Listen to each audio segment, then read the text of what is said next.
Il y a des mythes que l'on raconte, mais que l'on préfère revivre.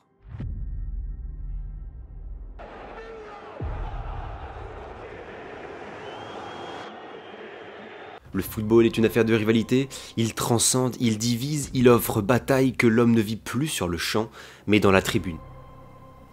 L'histoire que je vais vous raconter aujourd'hui, c'est celle d'un match devenu ce que le foot a de mieux, des équipes légendaires et des joueurs fabuleux, opposés dans une destinée imbriquée, déchirant quartiers, cœurs et familles. Les chants, les odeurs, les bruits, le centre, le but, l'exultation. D'une scala à l'autre, bienvenue à Milan, bienvenue là où le rouge déteste le bleu, là où le serpent n'est pas l'animal du diable. Esthétisme digne des fresques de Michel-Ange, match de fou, témoin de l'histoire du football, plongé aujourd'hui dans l'un des plus grands matchs de notre sport, dans ce tout premier épisode de votre nouvelle série, Grand Récit.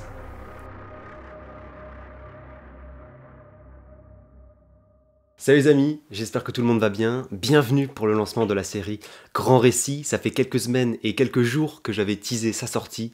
La voici, et ce sera une des nouvelles grosses signatures de la chaîne. C'est simple, avec cette série, on va revenir à travers une perspective historique, sportive ou sociale, sur un grand moment de l'histoire du foot, un match, un lieu, un symbole, une épopée, une tragédie, bref, discuter, présenter un moment marquant de notre sport ou un moment qui nous a touchés personnellement, vous comme moi. Aujourd'hui, et c'est pas anodin, on entame cette série par un match qui a lieu ce week-end, dimanche soir, un rendez-vous que j'adore et qui est exceptionnel, c'est le derby de Milan, le derby de la Madonnina, entre l'Inter et l'AC Milan. Installez-vous bien confortablement, et c'est parti.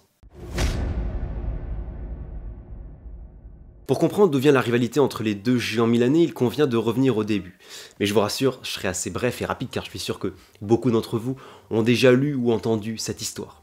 Comme on l'a vu dans notre vidéo sur les logos des clubs de foot, l'AC Milan est fondé en 1899 par des Anglais dont Albert Kipling avec des étudiants. Le rouge est utilisé comme couleur, nous l'avons vu, pour rappeler le diable, tandis que le noir doit susciter la peur.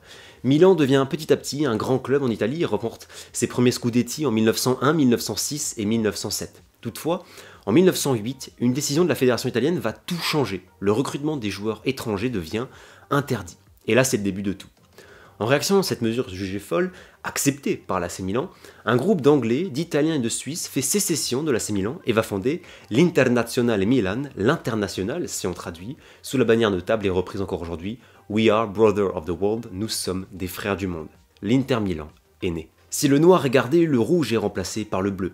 Milan se part de ses nouvelles couleurs et très vite, le premier derby a lieu en 1908, c'est les Rossoneri qui l'emporteront 2-1. Un clivage social va apparaître derrière cette division. Le Milan devient le club ouvrier, le club de la masse italienne, puisque l'effectif est 100% italien, mais surtout ça vient simplement du fait que Milan était beaucoup supporté par des ouvriers du constructeur Pirelli avant l'apparition de l'Inter, à l'image de la Juve et qui était soutenu par les ouvriers de Fiat.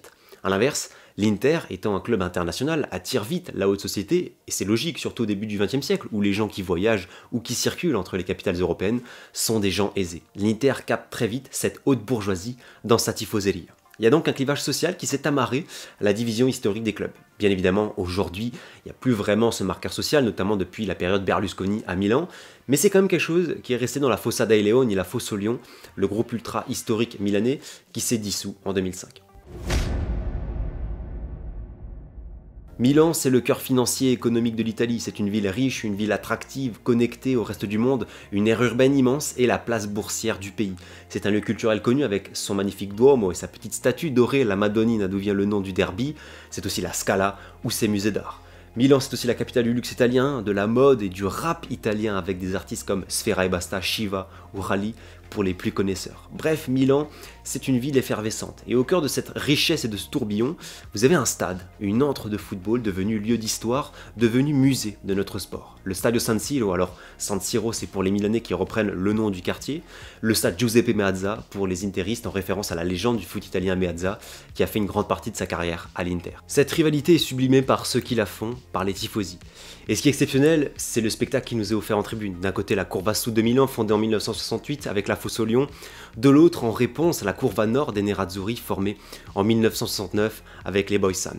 En tribune, c'est une ambiance merveilleuse et les deux groupes nous gratifient à chaque fois de tifos exceptionnels dignes d'œuvres d'art, des fresques parmi les plus beaux ouvrages du foot mondial. On a souvent des chambrages dans ces tifos, qui est quelque chose de très régulier dans les stades italiens. On va prendre ceux d'abord de l'AC Milan avec le plus récent, c'était en septembre dernier, ce tifo représentant un jeune tifoso milanais, tout fier, et puis à côté, un interiste en pleurs avec, vous le voyez, l'inscription en dessous, tradition milanaise qui tourne en dérision le supporter de l'Inter, et vous constatez que la Curva Sud a bien fait attention de mettre les initiales de la Curva Nord sur le maillot de l'Inter. Parce que oui, c'est aussi ça ce qui nous offre une super ferveur, c'est que pendant ce temps-là, de l'autre côté, il y a les ultras de l'Inter sur le deuxième anneau de la tribune Nord. Il y a un face-à-face permanent entre les deux courvées qui se répondent à coups de tifo et ça donne un spectacle unique. Autre belle provocation milanaise, c'est celle où vous voyez Saint-Ambroise de Milan, évêque de la ville, qui piétine le bischione et la vipère, l'animal emblème de l'Inter qui vient de la famille Visconti, et puis un petit dernier de la Curva Sud en 2019 et une référence au film de Guillermo del Toro, Hellboy, avec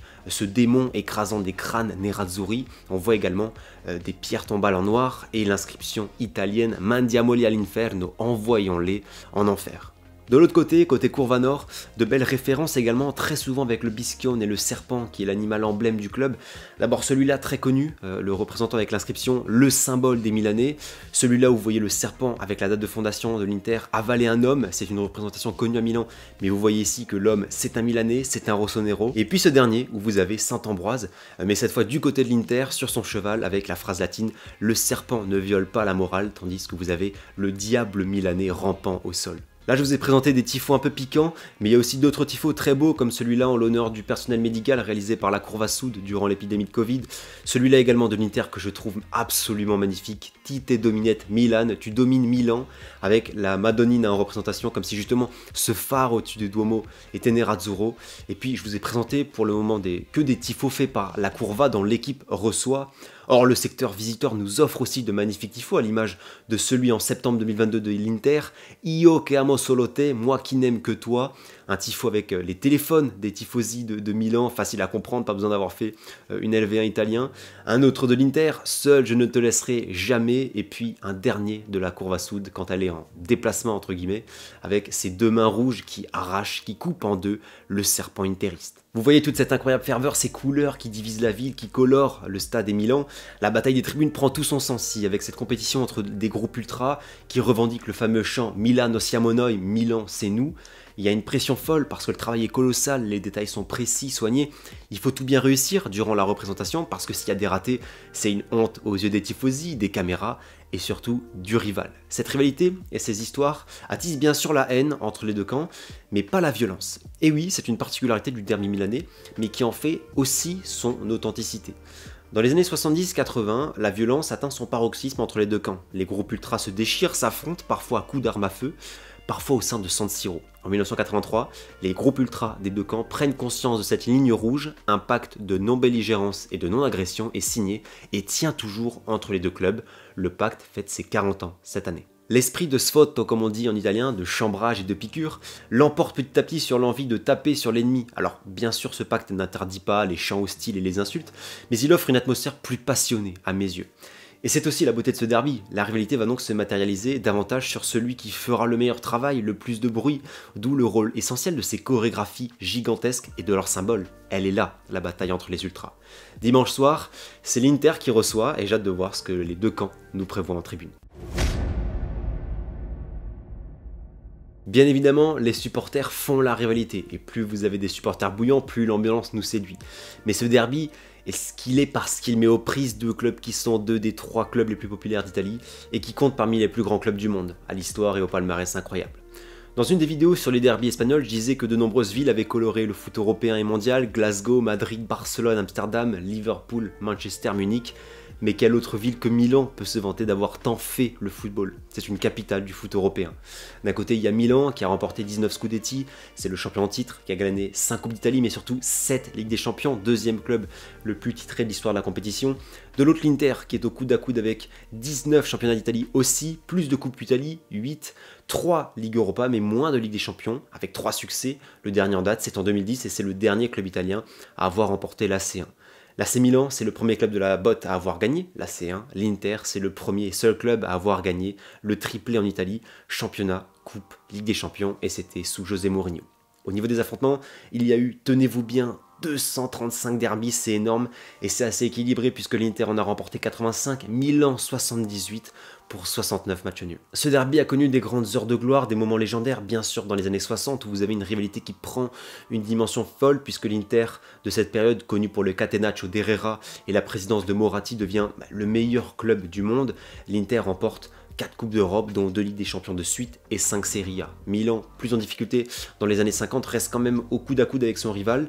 Les années suivantes sont moins folles, mais à partir des années 80 et le rachat de Milan par Berlusconi et l'arrivée de Trapattoni sur le banc de l'Inter, tout repart. Le derby rentre dans une nouvelle dimension avec des stars de partout. Paolo Maldini, Franco Baresi, Ruud Gullit, Frank Rijkaard et Marco van Basten évoluent à Milan, tandis que l'Inter s'appuie sur un socle d'Allemands avec Lothar Matthaus, Brehme ou Jürgen Klinsmann. Si dans les années 60, l'Inter régnait, la période des années 90 est rossonera puisque l'équipe de Berlusconi glane 5 Serie A et 3 Ligues des Champions entre 86 et 96. C'est l'époque de cet incroyable Milan qui battra notamment le Barça 4-0 en finale de Ligue des Champions avec un but notable de Marcel Desailly. Les années 2000 marquent un nouveau tournant, d'abord parce qu'on a un florilège de stars absolument dingue. Ronaldo, Figo, Recoba, Adriano, Ibrahimovic, Stankovic, Javier Zanetti, Samuel Eto'o, Sneijder ou Marco Materazzi pour l'Inter. Paolo Maldini, Alessandro Nesta, Rui Costa, Seedorf, Gattuso, Pirlo, Stam, Kaka, Cafu, Andriy Shevchenko et Inzaghi pour Milan. Bon sang, mais tant de noms exceptionnels concentrés en une poignée d'années.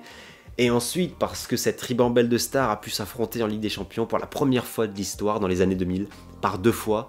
C'est une période où les clubs milanais en Ligue des Champions sont encore au top, avec Milan qui gagne la compétition en 2003 et 2007, qui perd en 2005 contre Liverpool, tandis que l'Inter gagnera 2010, est en demi en 2003, en quart de finale en 2005 et en 2006. D'abord en 2003 en demi-finale, une année où 3 clubs italiens sont dans le dernier carré. Le match aller se ponctue sur un 0-0, le retour sur un 1 partout, et c'est l'Inter qui reçoit. Milan se qualifie grâce au but à l'extérieur signé Shevchenko avant la pause. Milan remportera la Ligue des Champions cette année-là contre la Juve. 2 ans après, en 2005, Milan domine les débats sur les 2 rencontres et s'impose 3-0 en cumulé face à son rival en quart de finale avec encore une fois un Sheva exceptionnel sur les 2 matchs.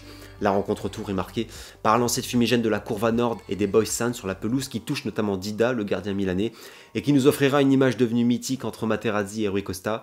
C'est l'image que vous voyez derrière moi. D'autres matchs vont devenir mythiques comme celui en 2006 qui finit sur un score de 3-4 pour l'Inter avec ce but merveilleux de Stankovic. Le 0-4 de 2009 pour l'Inter encore avec cette équipe de Mourinho et ce but magnifique entre le Principe Milito et Maicon. Il y a aussi le triplé d'Icardi en 2017 lors de la victoire 3-2 de l'Inter. J'ai aussi adoré le dernier derby qui nous a offert un spectacle fou avec ce succès 3-2 de Milan et ce but incroyable de Leao qui a fait faire l'avalanche aux supporters de la Curva Sud comme vous pouvez le voir derrière le but. Une célébration caractéristique au Stade San Siro. Ce derby, ce sont des histoires folles, comment ne pas parler des frères Baresi. L'un, Franco, est une légende de Milan avec plus de 700 matchs à son actif. L'autre, Giuseppe, est une légende de l'Inter avec plus de 500 parties avec la tunique interiste. Ce sont des grands capitaines, Maldini ou Zanetti, de grands coachs, Herrera, Mourinho, Ancelotti ou Arrigo Sacchi, des présidents légendaires, Massimo Moratti ou le duo Berlusconi-Galliani, des joueurs qui font les 2 clubs, Pirlo, Ronaldo, Ibrahimovic, je me souviendrai toujours de son numéro 8 à l'Inter, pour moi c'est la période où il a mis les plus beaux buts de sa carrière, et puis récemment Çalhanoğlu qui s'est attiré les foudres de la Curva Sud après avoir chambré face à la tribune. Toute une vidéo ne permettra pas de vous donner tous les trésors de ce derby, mais c'est un aperçu de toutes ces histoires, de ce mythe et du match de légende qu'il est.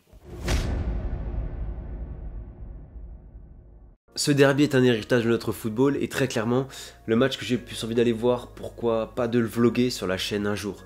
Il est tout ce que j'aime, mais j'en parle presque avec frustration. Parce que oui, il n'oppose plus de clubs qui font partie des 3-4 meilleurs clubs européens. Ce derby a perdu de sa superbe parce que les 2 équipes sont dans une période où elles remontent un gouffre qu'elles ont dévalé à pleine vitesse dans les années 2010, ce qui a fait beaucoup de mal au football italien. Je n'ai pas eu l'occasion de vivre, ou en tout cas de me rappeler précisément de toutes ces heures de gloire, de ces succès fous et de ces histoires européennes, mais il est tout ce que j'aime du football, le témoin d'un sport qui passe, d'une rivalité qui ne faiblit pas avec le temps et qui déchire une ville.